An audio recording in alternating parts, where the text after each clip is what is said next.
আচ্ছা, ভেবে দেখেছো আমরা এগোতে এগোতে গ্রোথ করতে করতে জীবনের সব ব্যাকডেটেড জিনিসগুলোকে ছাড়তে ছাড়তে অ্যাকচুয়ালি এখন জীবনটা কোন জায়গায় এনে দাঁড় করিয়েছে? আমি বয়ফ্রেন্ড গার্লফ্রেন্ডের কথা নিয়ে বলছি না, আপাতত ফ্যামিলির কথা নিয়েও বলছি না। আমি বলছি আর একটা সম্পর্ক, যেটার মধ্যে কোনো রক্তের বন্ধন বা কোনো অন্যরকম অ্যাটাচমেন্ট ছিল না। ঠিক ধরেছ, বন্ধুত্ব। কি ভালো ছিল না সেই বন্ধুত্বটা, যেটা ওই আমাদের দাদু দিদাদের আমলে হতো, বা আমাদের মা বাবার বন্ধুরা এখনো যখন ওদের সঙ্গে দেখা হয় বা তারা বাড়িতে আসে তাদের মধ্যে যে কানেকশনটা দেখতে পায়।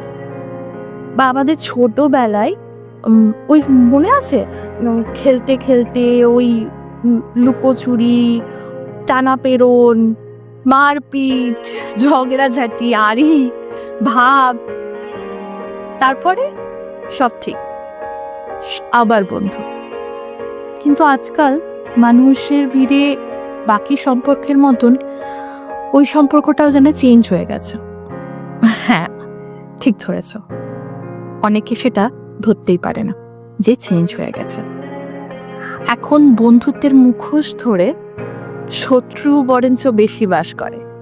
আগেকার মতন বন্ধুর পেছনে বদনাম করলে কেউ আর রুখে দাঁড়ায় না। আগেকার মতন বোকা বোকা ওই তুই ওর সঙ্গে কথা বলছিস না, তাহলে আমিও কথা বলবো না, এই জিনিসটা আর নেই।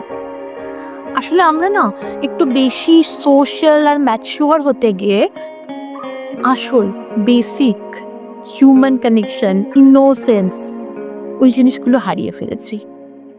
আমরা আসল বন্ধু হারিয়ে ফেলেছি।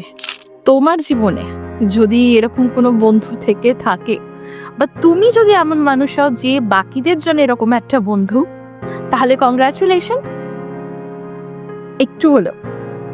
একটু হলেও এই পৃথিবীতে বন্ধুত্ব নামক জিনিসটাকে বাঁচিয়ে রাখার জন্য সাহায্য করছো।